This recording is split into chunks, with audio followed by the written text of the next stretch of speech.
State Representative Lydia Hernandez says she was here at Maryville High School on Monday, that she went through the weapons detection system and that it went off. But that's where the similarities between her stories and the school's ends. And if you can believe it or not, this is actually the clearest it's been since we've been here for about the last hour or so. That's Yawkey Point behind me. If you're familiar with the area, you can see it is very hazy, very dark, and the smell is absolutely here too. You can tell that there's a fire burning.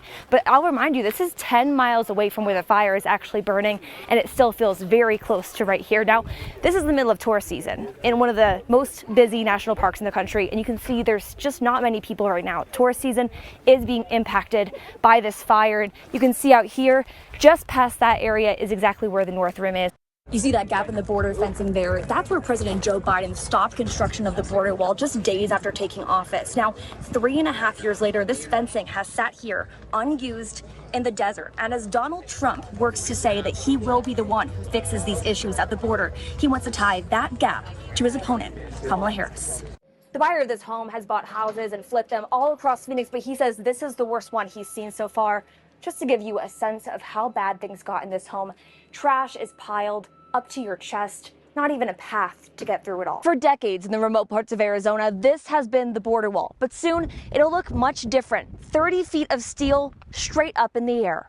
Yeah, frankly, a lot of frustrations as a lot of people are seeing their flights delayed or canceled. Just to give you a visual of that, see all of these yellows right here. Those are all delays, and the red, those are cancellations. This is actually, I would maybe dare to say, even a little bit better than it was earlier. Rachel, you have been talking to experts throughout the evening about the potential implications of this move. What are you hearing from them? Yeah, Jane, this is a situation anyone who has had their eye on the Middle East knew could happen. Many hoped it wouldn't because it's unclear exactly what will happen next. New reporting tonight in our Border Watch as we ride along with the Cochise County Sheriff's Office. Rachel Louise Just is asking deputies about the past 4 years and the impact of the current administration as a new one prepares to take over. On a chilly Tuesday night, it's 0 to 100 or higher in Cochise County. Deputy Dan Brennan is pursuing 2 people caught on camera picking up migrants and now on the run. The driver exited, he's running on foot, so we're getting the helicopter over there to get eyes on him. Pursuits like this are common, but aren't happening at nearly the level they were 2 years ago. It was insane. To put it lightly.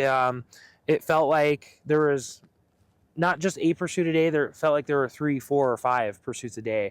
And those are just the pursuits. Brennan attributes the slowdown to their work. We collected resources and foster relationships with government partners and the federal government to be able to do better at this and keep our community safe. I know because of your efforts, you don't feel it's necessarily coming from the top, though.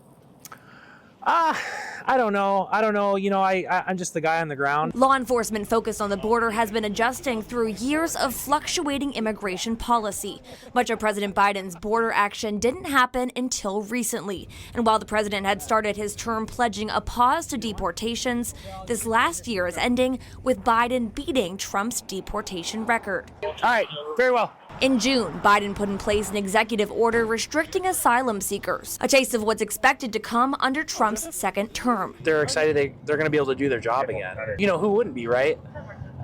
If you just spent 4 years kind of with shackles on. About an hour after we first got the call about their chase, we got them. Law enforcement catching the 2 teenagers suspected of human smuggling. With law enforcement behind them, they tried to make a turn here, but they were going too fast, and they went right off the road here, going through some of this fencing into the field where they stopped just off the road. The migrants they'd been transporting escaping before the car crashed. Deputies have seen migrants die because of chases like this. You okay? The individuals being smuggled, they were telling the driver, stop, let us out. We don't want to get hurt. In their final weeks under Biden, law enforcement along the border is preparing for an administration that won on a promise to support them. They're hoping that promise leads to action. For ABC 15 in Cochise County, I'm Rachel Louise Just. At a library in South Phoenix, a group is learning how to track federal immigration agents. They're called ICE trackers, and they're alerting thousands across the valley to enforcement activity in real time. In fact, it's actually part of a growing national movement. Legal experts say the surveillance is lawful as long as it happens on public property and doesn't interfere with the actual operations. New tonight, ABC 15's Rachel Louise Just spent the day with the local network. If you do not believe that you would be able to handle yourself without getting physical, this is not the right training group for you. At a library in South Phoenix, community members are getting trained for a job unique to the Trump administration. One of the most important things we consistently tell people is film, film, film. These are ICE trackers, people volunteering their free time to find, record, and alert the community about ICE raids. Hold on just a second. It's a full-time calling.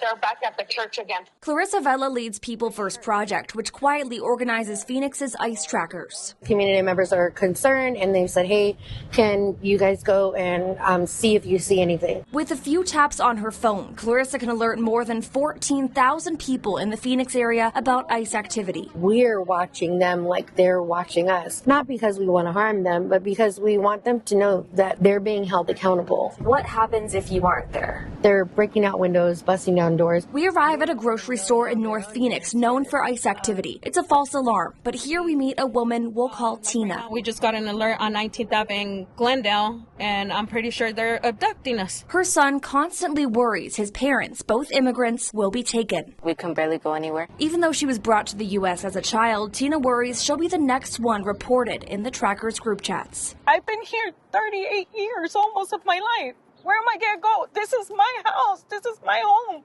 As we're talking to Tina and her son, 17th Avenue in Glendale, the trackers get an alert just a few miles away. We have 3 Pinal County vehicles. They are pulling somebody over. They got on red and blues. Clarissa believes these Pinal deputies are in Phoenix on an ICE operation. The county is one of a few in Arizona assisting with federal immigration enforcement. Can you tell us why you're here? That's the bad guys. I hang out until they leave and let them know that they are being surveilled. As we leave Clarissa, she prepares for another night dealing with her latest challenge, death threats. How about this? I'll alert you when I see your dead bodies on the street. How about that? She's received dozens of them in the last 2 days after a video of her identifying ICE agents went viral. At the end of the day, we're not going to stop protecting our communities. How do you think the work that you do right now will be viewed years or decades into the future? People won't remember exactly the impact we had on communities in this time, but the families will remember. For ABC 15 Arizona, I'm Rachel Louise Just. New tonight, a troubling hoarding situation at an Ahwatukee home near 202 South Mountain and 24th Street, raising concern among neighbors. Follows years of complaints and the recent shocking discovery of a body in the backyard. Our Rachel Louise Just listening to neighbors who wonder if the tragedy was preventable. The buyer of this home has bought houses and flipped them all across Phoenix, but he says this is the worst one he's seen so far. Just to give you a sense of how bad things got in this home, trash is piled up to your chest, not even a path to get through it all. Because you couldn't open the front door.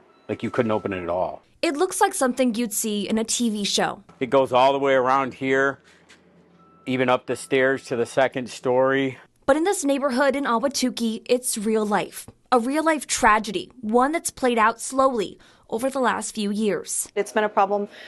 We've noticed it from day one. Neighbors describe the owner of this home as a woman who was in her 60s, as smart as she was troubled. Because it has been years of, walking by the house and just the smell. You'd have to hold your breath walking by it. A few weeks ago, the woman was found dead in her backyard with her dogs, both of which survived. Her body lay there, undiscovered, for over a week in the Phoenix heat, according to the new owner of the home. It came after years of neighbors calling every public service they could think of, desperate to help as the piles of trash grew and the mental health issues became more obvious. We all, in our own ways, tried to help her. Neighbors estimate over 100 calls were made to help her just in the last 4 years, though the issues started even earlier. Do you feel like there's a gap there in the services that are available to help in a situation like this? Yeah, there's certainly a gap. I think we all felt somewhat powerless to be able to, get her the assistance and try to direct assistance her way. It seems like nobody knew who to talk to. The city of Phoenix says hoarding cases require the collaboration of multiple agencies. Neighbors tell ABC 15 they did contact some of those agencies. It's unclear the response or resolution of those calls. We've reached out to the city for clarification. Now, an industrial-sized dumpster and the sound of machinery clearing the area. Signs that change is coming.